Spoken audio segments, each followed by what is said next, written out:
Subscribe कीजिए हमारे free study channel को हमारी लेटेस्ट वीडियो को देखने के लिए। Friends, welcome back to our channel. आप सभी का स्वागत है आपके इस यूट्यूब चैनल पर।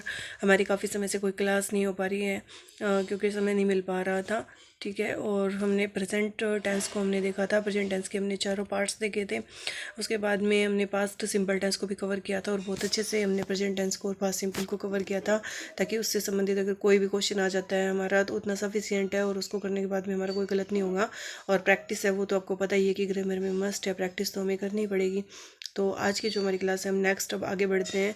टेंस जो एक बहुत बड़ा टॉपिक है और इसको हम जल्दी से इसको कवर करेंगे ताकि हम आगे जो है एक्टिव पैसिव नरेशन वगैरह कर पाएँ।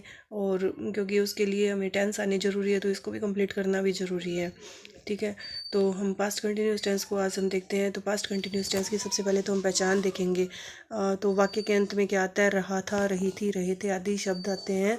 और इसके अंदर अगर हम अफर्मेटिव अगर हम बनाते हैं अफर्मेटिव वाक्य, साधारण वाक्य अगर हम बनाएं तो कैसे बनेगा? सबसे पहले हमारा क्या आएगा? सब्जेक्ट आएगा, फिर हेल्पिंग वर्ब आएगी, वाज और वर। इसके आप ध्यान से समझिए कि वाज कहाँ लगाना है और वर कहाँ लगाना है। वाज देखिए सिंगुलर, अगर सिंगुलर हमारा सब्जेक्ट है तो हमेशा क्या आ जाएगा? वाज आएगा। अगर हमारा प्लूरल सब्जेक्ट आता है तो हम वर लगाएंगे। उसके बाद में सिंगुलर सब्जेक्ट जैसे राम, सीता, गीता, मोहन। ठीक है, उसके बाद में प्लूरल जैसे दे आ गया। ठीक है, तो हम क्या लगाएंगे? वर लगाएंगे। उसके बाद में वर्ब की फर्स्ट फॉर्म, फिर आईएनजी, फिर ऑब्जेक्ट और फिर कोई भी अगर एडवर्बियल होते हैं तो वो आ जाते हैं। तो एक अगर हम चीज़ देखेंगे, हम पास्ट कंटिन्यूस टेंस का यूज़ क्या इंडिकेट करने के लिए करते हैं? तो भूतकाल के अंदर कोई भी घटना जो उस समय हो रही थी तो उसको बताने के लिए हमें पास्ट कंटिन्यूस टेंस का प्रयोग करना पड़ता है। ठीक है, तो एग्जाम्पल अगर हम देखें तो सिंपल साधारण वाक्य का एग्जाम्पल क्या होगा? अफर्मेटिव का राम खेल रहा था। एक इजी सा एग्जाम्पल लिया हमने, राम खेल रहा था। तो इसका देखिए आप जो है जितने भी वाक्य हो सकते हैं आप बना करके देखिए एकदम। बस ये स्ट्रक्चर जो है ये दिमाग में बिठा लीजिए आप।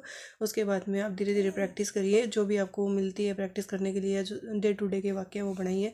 तो राम खेल रहा था तो कैसे बनेगा? राम सबसे पहले हमारा सब्जेक्ट आ गया, फिर क्या आ गया? वाज, क्योंकि राम एक वचन है तो इसके साथ में जो वर्ब है वो भी हमारी क्या लगेगी?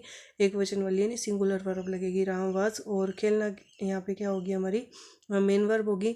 तो खेलने के साथ में क्या लगा दिया हमने? आईएनजी लगा दिया, प्लेइंग। ठीक है, तो राम वाज प्लेइंग। अगर हम इसी को अब क्या बनाते हैं? हम नेगेटिव बना करके देखते हैं। पास्ट कंटिन्यूस टेंस के भी नेगेटिव वाक्य हम कैसे बनाएंगे?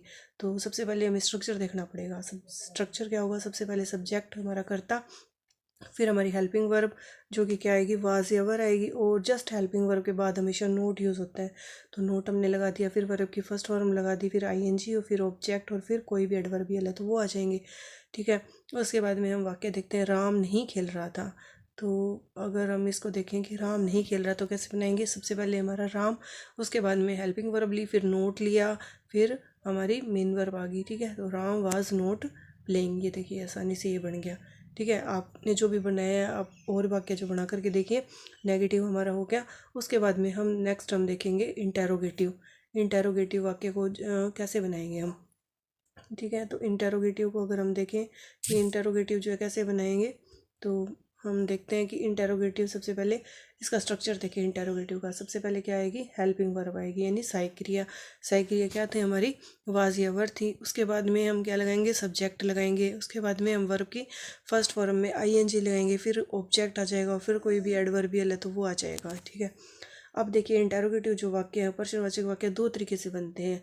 ठीक है, एक तो होता है कि हेल्पिंग वर्ब शुरुआत में यूज़ करके बनते हैं और नेक्स्ट होता है हमारा कि हम WH वर्ड जो है उसको यूज़ करके हम इंटेरोगेटिव वाक्य बना सकते हैं। तो दोनों तरीके से हम स्ट्रक्चर तो देखते हैं सेम ही रहेगा कि हेल्पिंग वर्ब सबसे पहले, फिर हमारा कर्ता आ गया, फिर हमारी वर्ब की फर्स्ट फॉर्म में आईएनजी लगा दिया, फिर ऑब्जेक्ट और फिर एडवर्बियल अगर कोई है तो आ जाएंगे। ठीक है, फिर हम इसका स्ट्रक्चर भी देख लें। सबसे पहले WH वर्ड, फिर हेल्पिंग वर्ब, फिर सब्जेक्ट, फिर वर्ब की फर्स्ट फॉर्म में हमने क्या लगाया? आईएनजी लगाया, फिर ऑब्जेक्ट आ जाएगा, फिर एडवर्बियल आ जाएगा। इसका हम एक एग्जांपल देख लें।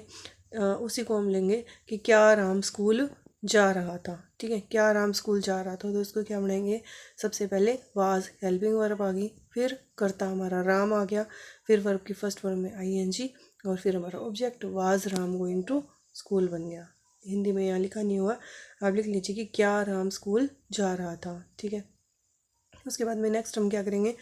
अब हमारा नेगेटिव और इंटेरोगेटिव को अगर हम मिक्स कर देते हैं तो हम वाक्य किस प्रकार से बनाएंगे।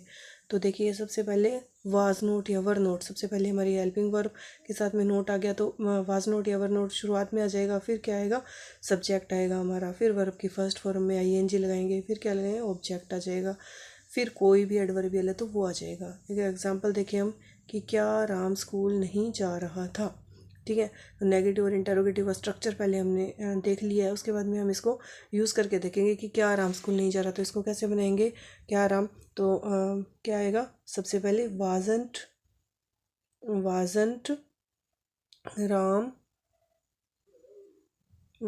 Ram going to school.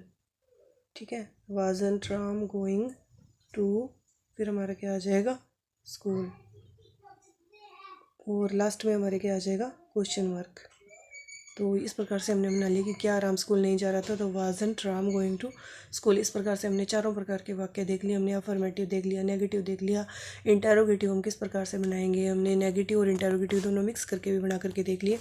अब इसके बाद में आपको जितनी ज़्यादा आप प्रैक्टिस कर सकते हो उतनी कीजिए। और उसके बाद में एक चीज़ है कि कुछ स्टूडेंट्स कहते हैं कि हमें अंग्रेज़ी याद नहीं होती है। ठीक है, तो ये हमारा स्टूडेंट है, अब ये कहता है कि मुझे अंग्रेज़ी जो है याद नहीं होती। ठीक है, याद नहीं होती है इसको अंग्रेज़ी। क्यों नहीं याद होती, ठीक है, इसको याद क्यों नहीं होती, सबसे पहले कभी सोचा है इसको इंग्लिश क्यों नहीं याद होती। क्योंकि ये करने की कोशिश नहीं करता। ठीक है, करने की कोशिश इसलिए नहीं करता क्योंकि ये जैसे हिंदी याद करते हैं ना वैसे याद करता है। ठीक है, जैसे हिंदी को याद कर लिया, रट्टा मार लिया, पढ़ लिया, वैसे के वैसे लिख देगा। ठीक है, लेकिन अंग्रेजी में जो है उसको हमेशा लिख करके याद करनी पड़ेगी, तभी वो याद रहेगी आपको परमानेंट।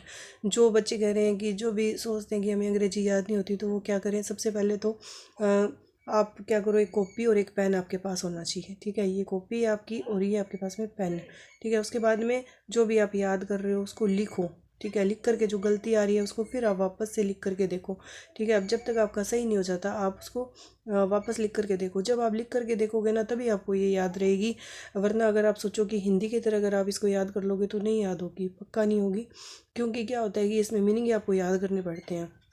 ठीक है, मीनिंग याद करने में स्टूडेंट को क्या मुश्किल लगता है कि मीनिंग जो है कोई भी हम याद कर रहे हैं उन्हें बहुत मुश्किल लगता है।